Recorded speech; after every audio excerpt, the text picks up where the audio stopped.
Hey everybody! So, just want to say hey, just pop in and talk to you guys about a few things. Um, some of y'all might know this already, but my family, we go on our anniversary, we go on tours, ghost tours and stuff. So, we've been to New Orleans, we've been to Savannah, and New Orleans holds like a really big space in our hearts for our creativity because if you look at The Realm, which was written by me and Angel, um, it's based in New Orleans. Essence is born and raised in New Orleans.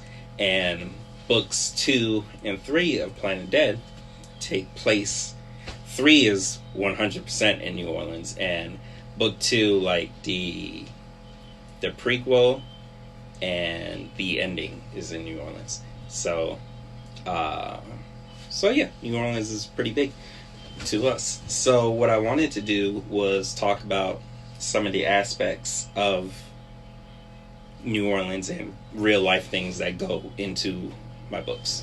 So in when it comes to New Orleans and Planet Dead, what I'm going to focus on right now is the compound. So the compound, spoiler alert for anyone that hasn't finished book 1. If you haven't finished book 1, probably don't want to watch this. So I'll let you go.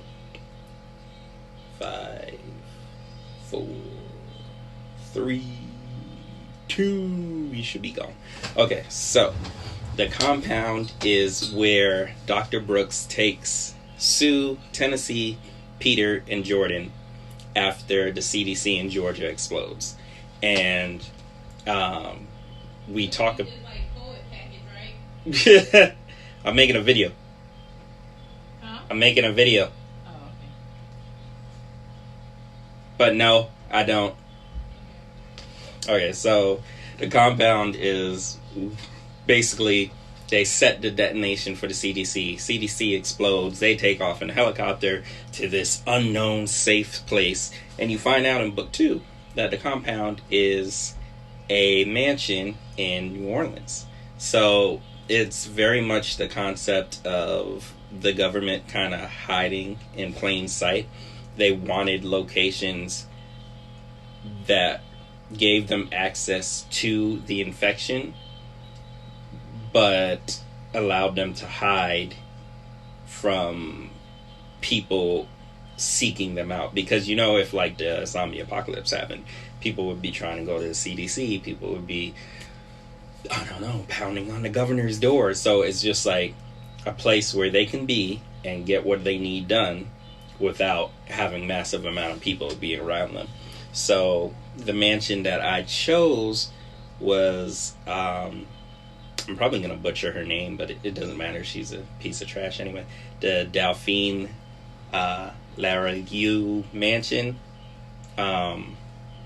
Basically, if you've seen American Horror Story Coven, then you know who Delphine is. She was played by Kathy Bates from Misery.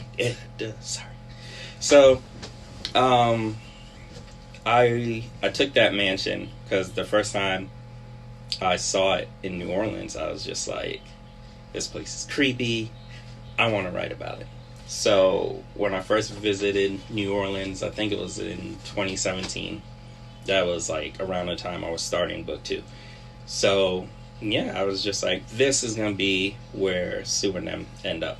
And I've never seen inside the mansion. I've seen some pictures, but it really just allowed me to take the space and make it what I needed it to be, which was basically a built up reservist camp. Like they have a chow hall, they have built up bedrooms, they have a med bay, they have Dr. Brooks's lab and her secret lab. She has a secret lab that's away from everybody else's eyes, where she conducts her experiments on Christian and the zombies, and she's like tweaking the first experiment that created the bloodthirsties. So the bloodthirsty versions of the zombies, they're just like these manic, crazy, super fast zombies, genetically advanced. Like headshots don't really do it for them. So those were made by accident, trying to make the vaccine in book 1. And in book 2, you have Dr. Brooks, who's just like, well, this was an accident, but maybe we could utilize this. She wants to create the bloodthirsties, and I guess this is a spoiler for book 2 and 3. Okay, spoilers. Anyway, she wants to take the bloodthirsties and just create this superior zombie race to hunt down the other zombies and to eliminate the threat for America. So she thinks, oh, well, I'm just going to create these superior zombies. I'm going to hunt and eat all those other zombies. I'll be able to control them. Bet everything's fine. And I really like the aspect of her hidden lab because it speaks very much to Delphine and her mansion. Because her mansion was like this grand place in New Orleans where everyone came to party, and people just thought she was a normal, rich woman. And she wasn't. She was like the devil incarnate. She was like, when the story really begins for her, okay, I'm gonna jump around. Alright, so she was born rich, comes from a rich family, married rich, husband died, and inherited all his money. Married rich again, husband died, inherited all his money. I secretly think she killed these things, but it is me. And then she married rich again to a doctor. So around this time, she's running their plantation, and in New Orleans they have this code noir, which is just a different way of conducting their slavery. What they do is, like, you have to baptize your slaves, you have to give them Sunday off so they can go to church and just, I guess, uphold the Sabbath. And if your slave needs disciplining, you have to bring them to a third party. Like, I guess there's a business that disciplines slaves. Slavery. America. Anyway, so you have to do that, and they look at their slaves as human beings that have souls that they just happen to own, versus the rest of America looked at slaves as property. So those were the rules for Louisiana. And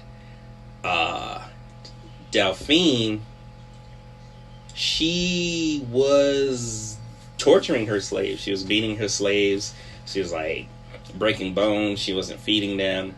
So, like, when you have to let them go on Sunday, when the slaves go to church, they also congregate and they speak with other slaves.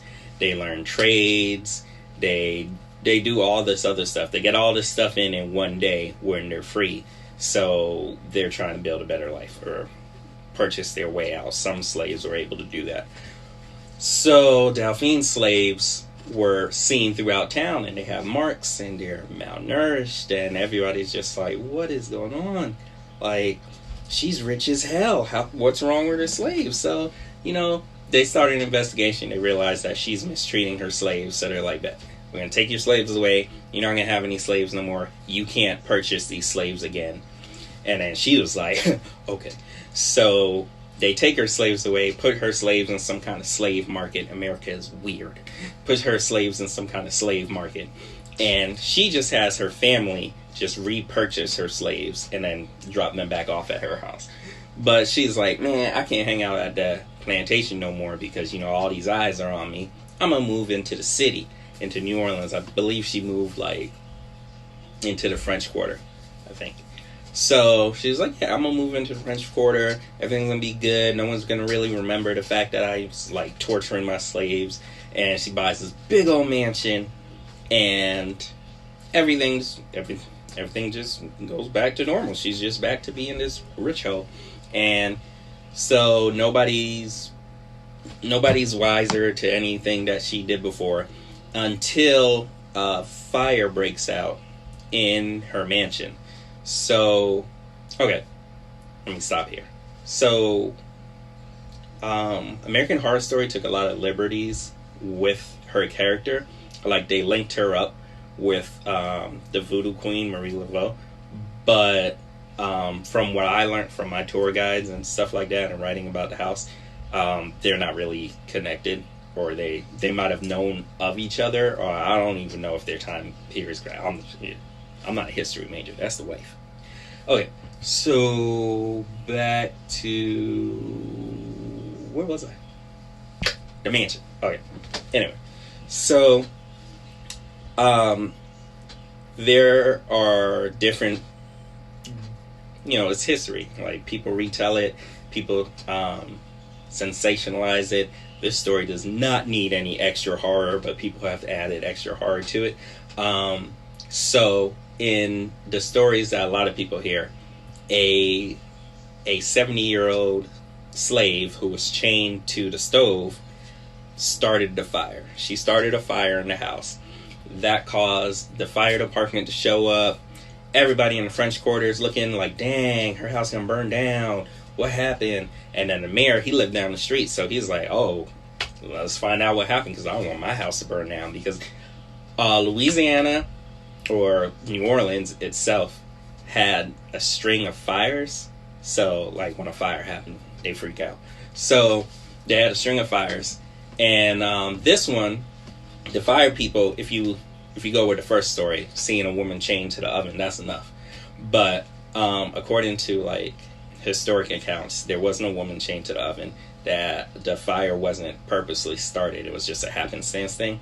And they got to the kitchen, and then there's this, like, big old door, but it's locked. And they were just like, why you got a big old locked door in your kitchen? And they're like, you might need to open this up just to make sure there's no, like, fire in there and blah, blah, blah. And she was like, you might need to mind your business, all right? And then the mayor was like, open this fucking door. So she opened the door, and they go in.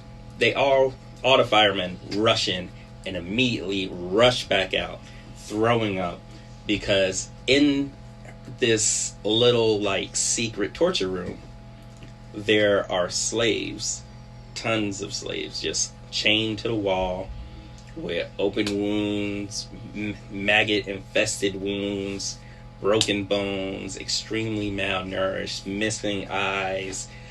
There were slaves that were hanging from the ceiling. They've been hanging there so long that they're just hanging by their skin from the point that the bones have dislocated from their body. And it's crazy. A lot of them are dead. And they brought the bodies out one by one.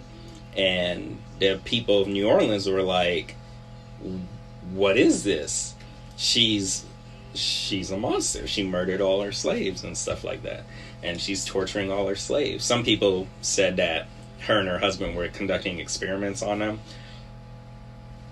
I'm not gonna put that past them. I mean, slavery was a really grotesque thing, and if you look into medical history, they did conduct experiments not only on slaves, on black citizens without them knowing. So I wouldn't put it past them conducting experiments on their slaves. I just don't know if her husband was like, they don't really say much about her husband. He seemed more like, I married a rich chick. So, but anyway, all these bodies are lined up on the street. So the New Orleans people, they're like, all right, mob mentality. We want her put in jail. Justice for these people. And as they're waiting for her to come out, because I mean, I guess that's how rich white people roll. You just wait for them to come out to be arrested. They came bursting through her, like, carriage doors or whatever with her horse-drawn carriage, her son and her husband, and they ran over a lot of the people in the mob. Like, there's an account of, like, I think 12 or something people with injuries from being run over by her horse in the carriage. And they said that she just Princess waved goodbye to them, and just disappeared into history. Nobody knows what happened to her or anything. So that's one thing that, like, in American Horror Story, it's like, all right, so they cut me off. But yeah, she just kind of disappeared into history, and no one knows what happens to her. They believe she went to France. I guess her family was originally from France or whatever, you know, colonialism and all that. Anyway, so she's gone, and that's American Horror Story gave you I guess just a sweeter version of everything, because she didn't get away in American Horror Story. She's put under a curse by the Voodoo Queen, and she was basically supposed to live her whole life buried under the ground, and then she becomes like queenie slave. But they gave her a really, like, kind of like a redemption arc or something. They kind of built her story to not make her a victim or anything, but kind of make you sympathize with her. And that is not the case. That woman is the devil. So yeah, so there is no happy ending to that story. Ton of people lost their lives, and the criminal got away. But I definitely, it wasn't like intentional when I was writing it, but I definitely like the parallels between Delphine and Dr. Brooks, because Dr. Brooks is just this woman who, in all intents and purposes of our society and the apocalyptic society, she is very high up on the food chain because she's a CDC scientist. She's somebody that everybody's looking to for answers and stuff. So no one's questioning, oh, what is she doing? They all believe, oh, she's just living her life or doing this for the betterment of mankind. And in actuality, she's doing these heinous things to Christian and to others for what she believes is going to lead about to the betterment of mankind, or just put her name in the history books. And so I like how there's like this whole, the story continues even in the apocalypse. So the mansion was horrific then, and it's horrific now in the book. So there's a lot of like real world things that I tackle in Planet Dead, like the Atlanta child murders, the axe murder, or the Axeman of New Orleans, and things like that. So I think I'm gonna do a few videos like this. Maybe do a few of my favorite true crime videos. I don't know. I feel like true crime and horror are just like one and the same, except horror, you get the watered down version, or not the watered down version. You get to remove yourself from what really happened, because true crime has actual victims. There's an actual perpetrator. People were actually hurt. While in horror, I can cheer for Michael Myers and that's fine. But in true crime, it's like, if you cheering for Ted Bundy, you are weird, okay? Ted Bundy isn't cute, he isn't funny, he's weird. You're weird. Stop loving Ted Bundy, weirdo. Alright, so, after I just kink shamed you, I am going to get back to work. So, see ya.